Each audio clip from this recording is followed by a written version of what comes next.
Muy buenos días tengan ustedes. Gracias por estar con nosotros nuevamente en este tiempo devocional de la Iglesia Bíblica Torrefuerte.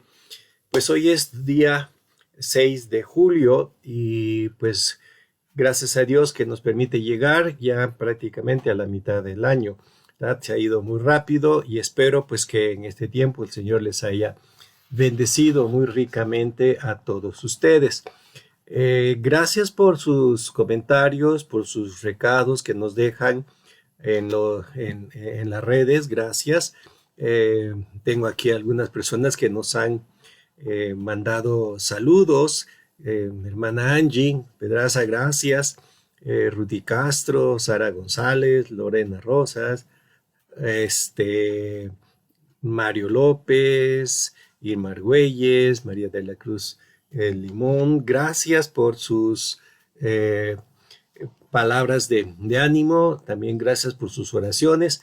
Saben que cada domingo estaremos aquí con la ayuda del Señor compartiendo con ustedes la palabra. Gracias por estar con nosotros y por seguir acompañándonos, no solamente los domingos, ¿no? Sino día tras día en los devocionales que cada uno de mis hermanos pastores están compartiendo con ustedes. Pues vamos el día de hoy a continuar con nuestro tiempo devocional y vamos a seguir trabajando sobre el tema que hemos estado tratando desde el domingo pasado hasta ahora, que es el tema de la educación de nuestros chicos, ¿no? En ese tema de influencias que marcan nuestra vida, pues obviamente la escuela deja un lugar muy,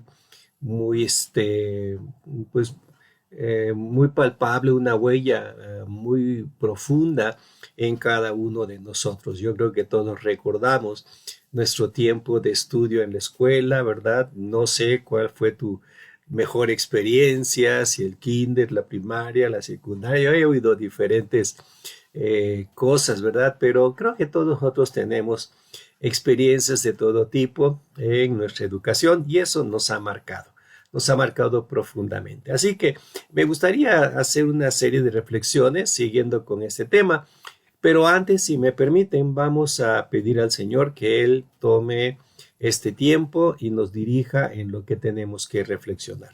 Así que les invito a orar, ¿sí? Padre, encomendamos este tiempo en tus manos y agradecemos todo tu cuidado, tu ayuda y dirección. Permite que al abrir tu palabra y meditar en ella, estemos teniendo y tomando, Padre, todo lo que nosotros necesitamos para nuestra vida cada día. Ayúdanos a aprender de ti y sobre todo, Señor, a seguir amándote y sirviéndote como tú lo mereces. Dirige nuestras vidas en este día, en esta semana, y gracias por darnos la oportunidad de aprender de ti en nombre de Cristo. Amén. Pues bien, yo creo que el tema ha quedado muy ad hoc porque ahorita estamos ya en el cierre de ciclo escolar, pero yo no sé si ustedes se han fijado. Realmente, yo me acuerdo en mi infancia cuando cerrábamos el ciclo escolar, pensamos adelante, ¿no? Faltan meses para que regresen las clases y todo, ¿verdad? Y se nos hacía eterno ese periodo. Y ahora no, porque no hemos terminado las clases y ya está toda la propaganda para el siguiente curso. Es curioso, ¿verdad? No hemos cerrado un ciclo y ya está el otro encima de nosotros. Y creo que si ustedes son como yo también, ¿verdad? Todo este periodo nos va a llevar a tomar una serie de decisiones muy grandes. Por ejemplo, cuando pensamos en la elección de la escuela donde van a ir nuestros chicos, ¿verdad? Si ustedes tienen niños todavía en la edad de kinder, primaria, secundaria, ¿verdad?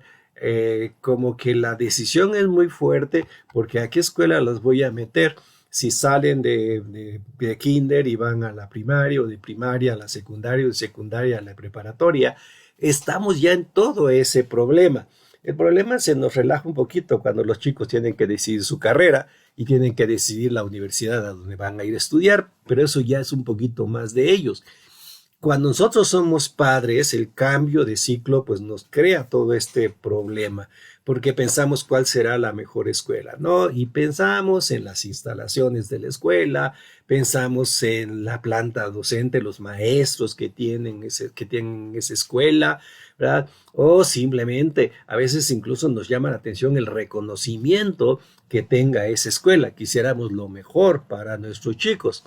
Pero no termina ahí el problema, ¿no? Sino que el problema ahora viene con el hecho de que pues ahora los útiles, ¿verdad? Y lo curioso del asunto es que en algunas escuelas, fíjense, ya no solamente nos están pidiendo nuestro libro, nuestro lápiz y nuestro cuaderno, ahora ya están pidiendo aparatos electrónicos para los chicos, ¿no? Que tienen que llevar una laptop con tal y tales características, o que tienen que llevar una tablet con tal y tales características, ¿verdad? Y ya empezamos a meternos en ese problema de la compra del equipo que los chicos van a tener que utilizar, ¿verdad? Libros, repito, utensilios, equipo, incluso la ropa, ¿verdad? Que hay que comprar uniformes y todo. Y todo eso, no sé si a ustedes les ha pasado, ¿no? Pero se nos viene haciendo una carga así cada vez mayor. Es curioso, ¿no? Ya de mi parte, con mi experiencia, pues ya mis hijos, mis hijas, pues ya no están en la edad escolar. Pero mis nietos sí, y es curioso cómo la presión de saber es que ahora van a hacer esto, ya van a entrar aquí, que necesitan aquello, a veces yo me siento también hasta preocupado por todas estas cosas, ¿verdad? Pues finalmente como abuelo lo experimentamos. Pero a donde quiero ir es que recordemos o que pensemos, ¿no? Que cuando estamos en este periodo, pues sí hay una tensión muy grande y la educación de los chicos para nosotros es muy importante. ¿Por qué? ¿Por qué nos metemos en toda esta discusión?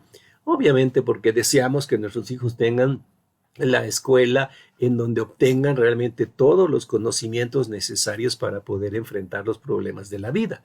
Una ocasión les decía a los chicos en la escuela yo, ¿verdad? Que ninguno entra a la escuela para fracasar, ¿sí? Cuando entramos en la escuela y entramos con sueños porque quisiéramos tener una vida profesional, fructífera, grande. Ninguno de nosotros entró a la escuela diciendo, yo voy a entrar a la escuela para que sepan cómo se fracasa. Ninguno hace eso, ¿verdad? Nos metemos en todo esto porque queremos ver a futuro que seamos productivos. Qué triste es cuando nos checamos con jovencitos, ¿no? Que no saben cómo enfrentar la vida y ni siquiera saben a dónde deben ir o cómo deben ir. Entonces su vida profesional se viene abajo, pierden la visión de la productividad, etcétera, ¿verdad? Y entonces también, con toda esta situación, quisiéramos que nuestros hijos tuvieran las mejores herramientas para enfrentarse al futuro.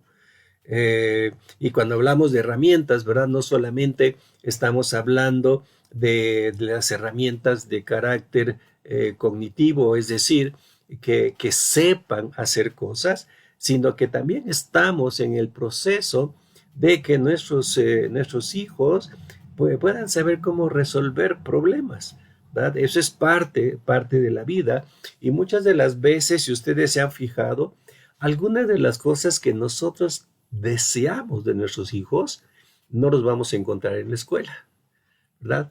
Es por esto que cuando estaba yo pensando en el tema, pues me vino a la mente una experiencia que aparece en la Biblia, que la hemos leído muchísimas veces, hemos pasado por ella y sí nos parece hasta curiosa, para decir en pocas palabras, ¿no? Y es nada menos ni nada más la experiencia educativa que el Señor Jesucristo tuvo. No sé si han pensado en eso, ¿verdad? ¿Cómo fue que el Señor Jesús aprendió? Esto me llamó mucho la atención porque el único pasaje así que tenemos nosotros al alcance es el pasaje que aparece en el Evangelio según San Lucas. Si ustedes tienen sus Biblias por allá, ¿verdad? Es en el capítulo 2, versículos 51 al 52. Se nos narra precisamente todo el proceso a través del cual el Señor Jesucristo pasó. Y lo dice Lucas de una manera muy simple. Dice, y descendió con ellos, después de aquella situación que tuvo cuando se perdió de sus padres y lo encontraron en el templo, ¿verdad? Y ya lo sacaron y se lo llevaron. Dice, y descendió con ellos y volvió a Nazaret y estaba sujeto a ellos. Y su madre guardaba todas estas cosas en su corazón. Y Jesús crecía en sabiduría y en estatura y en gracia para con Dios y para con los hombres. Este pasaje, como decía yo, quizás es el único pasaje en donde nosotros nos topamos con la pregunta, ¿y cómo fue que el Señor Jesucristo aprendió? Nada más para que tengamos un poquito de información. En aquel entonces, en el tiempo del Señor Jesucristo, pues no existían las escuelas como las tenemos ahora, pero sí había escuela. Es decir, generalmente en la sinagoga de la ciudad, el director de la sinagoga, el jefe de la sinagoga, pues abría espacios para que los niños también aprendieran. Es ahí donde los chicos llegaban a aprender a leer y a escribir. Y obviamente mucho del aprendizaje de ellos estaba basado en lo que eran los rollos del Antiguo Testamento. Entonces les enseñaban a escribir, ¿para qué? Para que pudieran leer ellos la Biblia, ¿verdad? El Antiguo Testamento.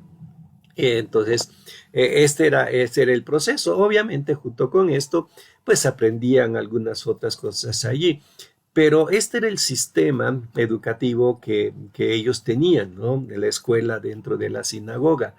Lo que encontramos, o mejor dicho, no encontramos en la Biblia, es que nos narre un momento en que Cristo haya llegado a la sinagoga y se haya metido a estudiar, o que sus padres lo mandaran ahí con su lunch debajo del brazo, ¿no? Para irse a la sinagoga, como hacemos ahora. No hay nada de eso en la Biblia, pero sí podemos intuir que Cristo participó en la sinagoga y aprendió en la sinagoga.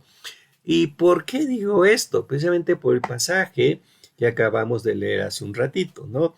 El pasaje que nos dice que el Señor Jesús crecía en sabiduría y en estatura y en gracia para con Dios y con los hombres.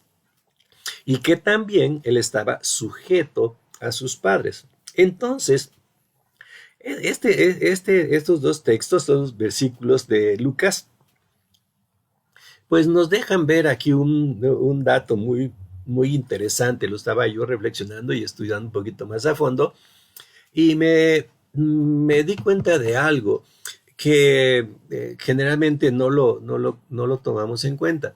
Y es que dice que el niño, y Jesús dice, estaba en primer lugar, estaba creciendo. Y estaba creciendo. ¿Qué significa este hecho de crecer? A veces nosotros cuando leemos el pasaje pensamos, pues sí, Cristo fue creciendo, ¿verdad? Primero tuvo 5 años, 10, 12, 14, así fue creciendo. Pero la palabra crecer da una idea todavía diferente, porque es una palabra que lleva la idea de progreso.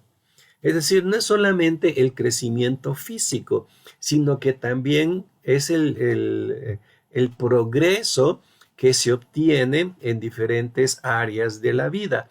Y aquí nos menciona 3 áreas interesantes.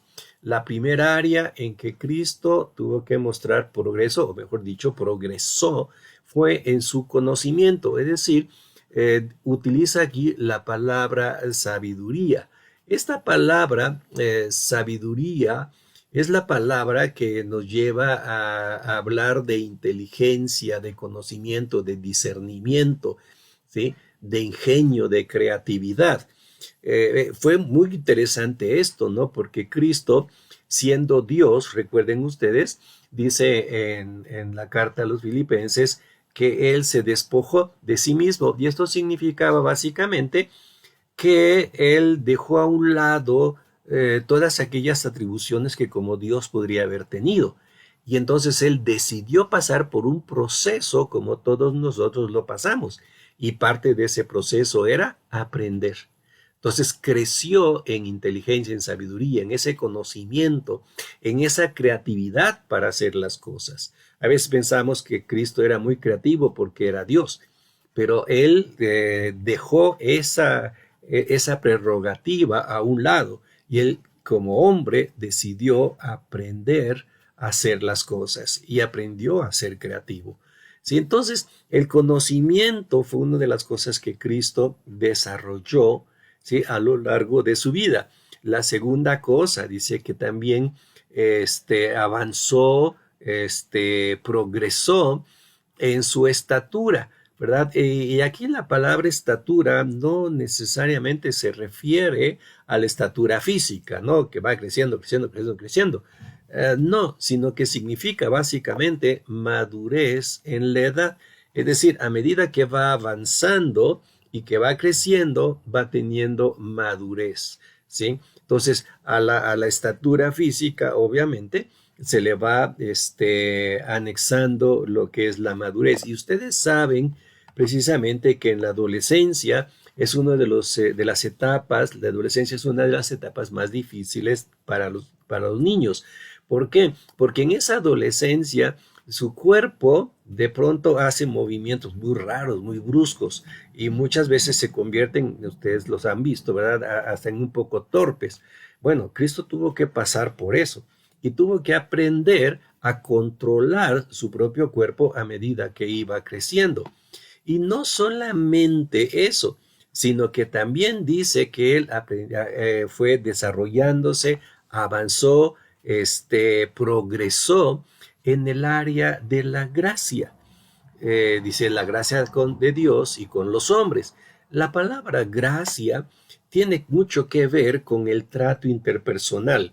Es decir, una persona con gracia es una persona amable, es una persona de buena voluntad, es una persona que sabe hacer favor a otras personas.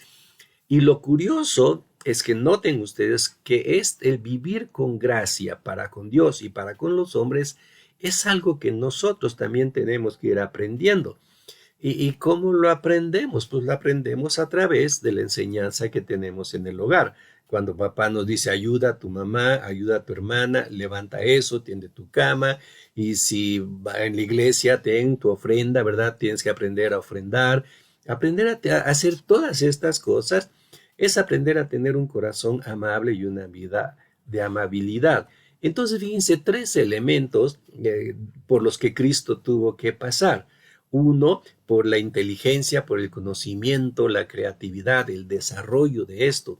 En segundo lugar, fue la madurez, o sea, la capacidad de poder lograr hacer las cosas que tenía que hacer, de controlar su cuerpo, de avanzar en controlar todo lo que son sus movimientos, su vida, aprender a controlarse a sí mismo, crecer en estatura, pero también crecer en gracia, es decir, crecer en amabilidad, en bondad hacia los demás.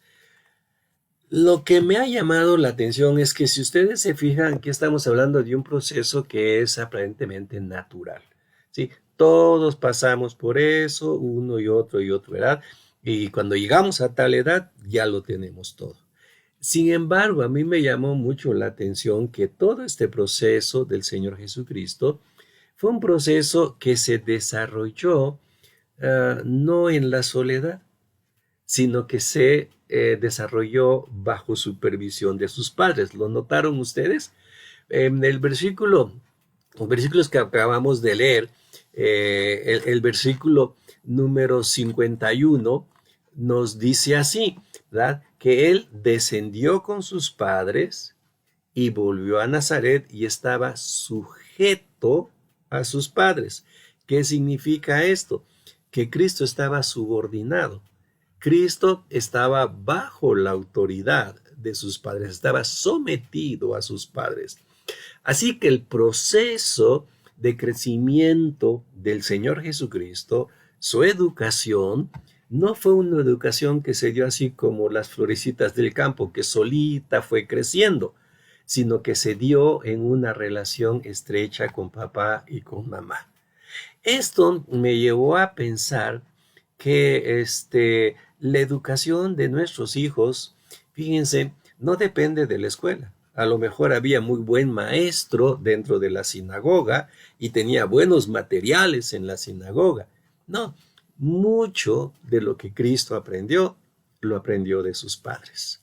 Y aprendió a desarrollar todas estas cualidades. Aun siendo él Dios, decidió dejar todas estas prerrogativas divinas que él tenía para desarrollarse como un ser humano, como tú y como yo, dentro de las limitaciones que nosotros podemos tener. Así que la conclusión a la que nosotros llegamos, mis queridos hermanos, es que cuando nosotros estamos hablando de la escuela, sí nos preocupamos, nos atareamos, ¿verdad? Para que buscar la mejor escuela y que los chicos tengan lo mejor posible. Y a veces nos olvidamos de este último factor, que aunque estén en la mejor escuela, si no tienen una buena supervisión de parte de nosotros, de nada va a servir. Muchos de los valores, muchos de los principios que los niños aprenden, los van a aprender en casa, de ti, de tu esposa, de tu esposo, ¿sí? De la familia, de los padres. Así que yo les animo para que al pensar precisamente en el regreso a clases, aprovechando que estamos pensando en la educación, sí pensar en el Señor Jesucristo, ¿verdad? Que Él tuvo que pasar por todo ese proceso bajo la supervisión de los padres. La escuela no hace todo. Hace una buena parte y nos ayuda mucho, pero todo depende de ti como padre, de ti como madre. Así que no pierdas contacto con tus hijos y está cerca de ellos para que sepan lo que necesitan aprender. Así que les dejo con esos pensamientos, como el mismo el Señor Jesucristo lo pasó. Termino repitiendo los versículos, ¿no? Son Lucas capítulo 2, versículos 51 y 52. Y descendió con ellos y volvió a Nazaret, y estaba sujeto a ellos, y su madre guardaba todas estas cosas en su corazón. Y Jesús crecía en sabiduría y en estatura y en gracia para con Dios y para con los hombres, sujeto a sus padres. Oramos. Padre, gracias por darnos esta lección. Ayúdanos a ser padres conscientes, que podamos ayudar y guiar a nuestros hijos, que podamos construir en ellos, Señor, lo que deben de aprender. En tus manos nos encomendamos. Gracias en Cristo, nuestro Salvador. Amén. Nuevamente, gracias por sus comentarios. Estaremos viéndonos aquí, si Dios permite, la próxima semana. Bendiciones para todos.